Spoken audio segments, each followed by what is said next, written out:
নমস্কার, রেবা কিচেনে স্বাগত জানিয়ে আজকে আপনাদের সঙ্গে আজ আরেকটি নতুন রেসিপি শেয়ার করব। সেটি হচ্ছে বাঁধাকপির ভর্তা।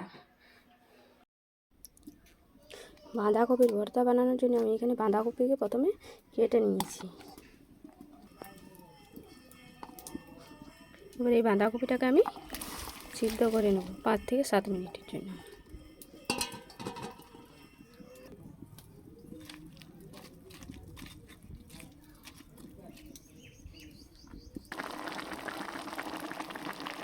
দশ মিনিট হয়ে গেছে, বাঁধাকপিটা দেখুন সিদ্ধ হয়ে গেছে। এবার এটাকে আমি নামিয়ে নেব।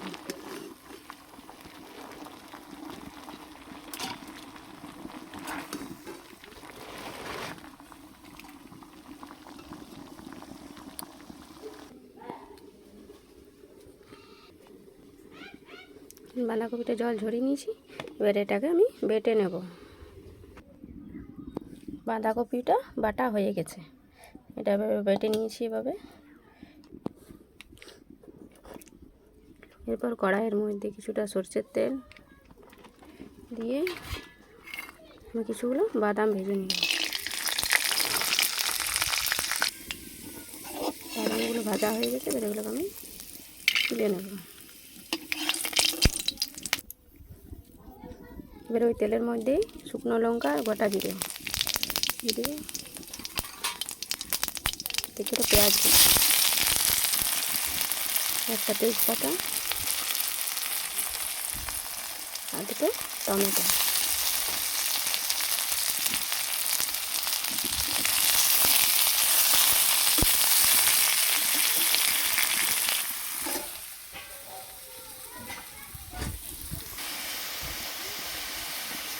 এর মধ্যে আমি নুন, হলুদ, লঙ্কার গুঁড়ো আর জিরে গুঁড়ো দিয়ে ভালোভাবে একটা মশলা তৈরি করে নিই।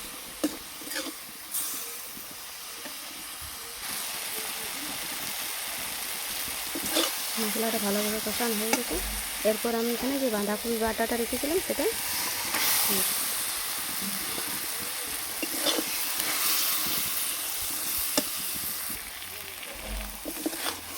দেখুন, এটা ভালোভাবে মেশানো হয়ে গেছে।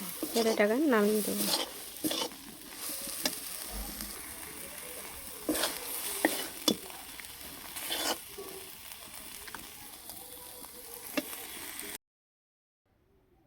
দেখুন এইভাবে তৈরি হয়ে গেল বাঁধাকপির ভর্তা। এবার এটার মধ্যে ওপরটায় কিছুটা আমি বাদাম দিয়ে দিলাম, যেটা আগে ভেজে রেখেছিলাম।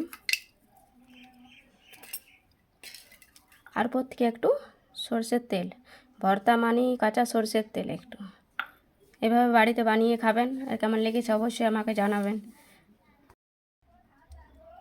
ভালো লাগলে অবশ্যই একটা লাইক, কমেন্ট এবং শেয়ার করবেন। আর যদি আরও এমনি নতুন নতুন রেসিপি পেতে চান তাহলে পেজটিকে অবশ্যই ফলো করে রাখবেন।